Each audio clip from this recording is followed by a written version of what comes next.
তো বন্ধুরা কি আর বলবো, আমি জাস্ট আগের যে ভিডিওটা সেটা পোস্ট করেছি এবং সেখানে ইনফরমেশন জানিয়েছি আপনাদের কি যে 7 তারিখ 7ই জানুয়ারি 2025 মঙ্গলবার সকালে 9টার পর প্রসেস শুরু হবে হচ্ছে স্পেডএক্সের ডকিং যে এক্সপেরিমেন্ট তার।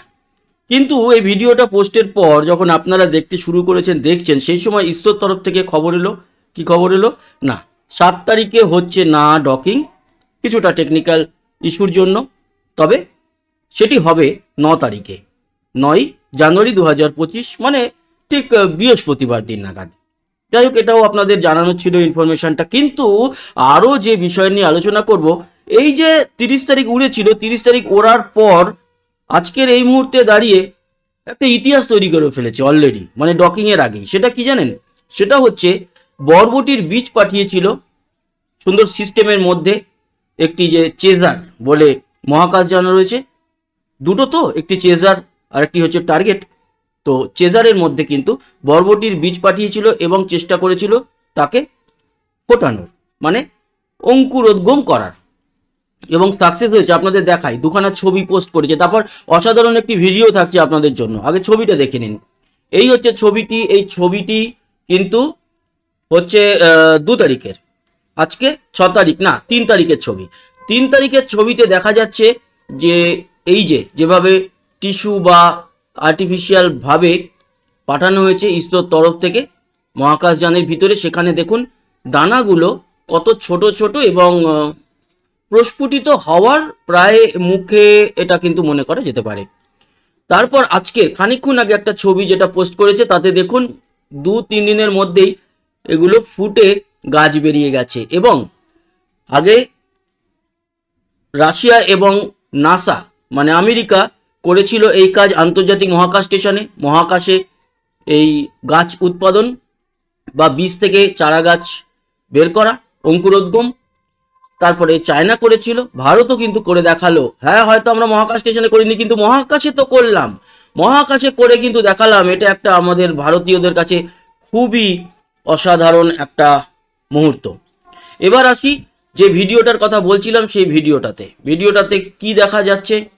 ভিডিওটাতে দেখা যাচ্ছে যে একটি সেলফি তুলেছে মহাকাশযান চেজার এবং যে টার্গেট, তাদের মধ্যে একটি এই লেখাও যাচ্ছে selfie video of the chaser. Okay, এ হচ্ছে চেজার, টার্গেট আলাদা, টার্গেটে গিয়ে প্রবেশ করবে চেজার। সে কিন্তু এই পৃথিবীর সঙ্গে একটা অসাধারণ সেলফি তুলেছে। মানে এটা ভিডিও, এটা কিন্তু একেবারেই স্টিল ছবি নয়।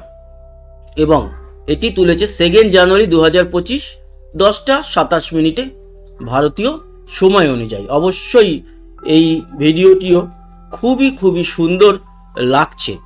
অনেকে বলবেন যে এর থেকে অনেক বেটার কোয়ালিটির ছবি আমরা বা ভিডিও স্পেসএক্সের তরফ থেকে পাই, কিন্তু মহাকাশে এই ছবিটাই বা কজন বা ভিডিওটাই কজন তুলতে পারে? আচ্ছা, তার থেকে বড় কথা, মহাকাশ যেতেই বা পারে বা নিজস্ব প্রযুক্তিতে মহাকাশ যান পাঠাতে পারে কজন? আমরা পাঠিয়েছি, এবং এটা যে আমাদের ঘরে বসে আমরা দেখছি আমাদের মহাকাশ যানের তোলা ছবি, সেটাই আমাদের কাছে অনেক কিছু। আরও একটি ভিডিও প্রকাশ করা হয়েছে খানিকক্ষণ আগেই, আজকে 6 তারিখে।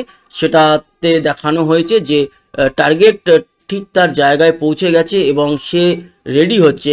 আজকে তো রেডি করে দেওয়া হয়েছিল যাতে আগামীকাল 7ই জানুয়ারি প্রবেশ করতে পারে, মানে তার সঙ্গে ডকিং করতে পারে চেজার। কিন্তু এখন যে জানা যাচ্ছে সেটা কি, সেটাতে বলা হচ্ছে যে 9 তারিখে হবে। কোনো অসুবিধা নেই, 2 দিন লেটটা এমন কোনো ব্যাপার নয়, সাকসেস পাওয়াটাই হচ্ছে বড় ব্যাপার।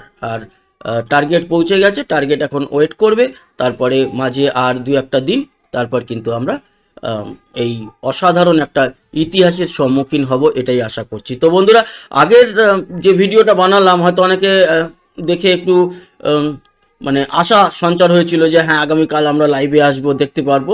তো তাতে এখানে ক্ষমা চাওয়ার ব্যাপার নেই, তাই তো ছিল 7 তারিখে সকাল 9টা থেকেই ছিল এক্সপেরিমেন্ট হওয়ার। কিন্তু জাস্ট খানিকক্ষণ আগে এই বিকেল নয়, দুপুর এই 3টে নাগাদ জানতে পারলাম যে সেই মিশনটি মানে ডকিংটি পিছিয়েছে এবং ডকিংটি হতে চলেছে 9 জানুয়ারি 2025 সকালের দিকেই হবে, এই 9টার পরেই ধরে রাখুন। তাও 8 তারিখে আরও ডিটেল টাইমটা জানিয়ে দেবো আপনাদের। ভালো থাকবেন, সুস্থ থাকবেন, আবার দেখা হবে, টাটা।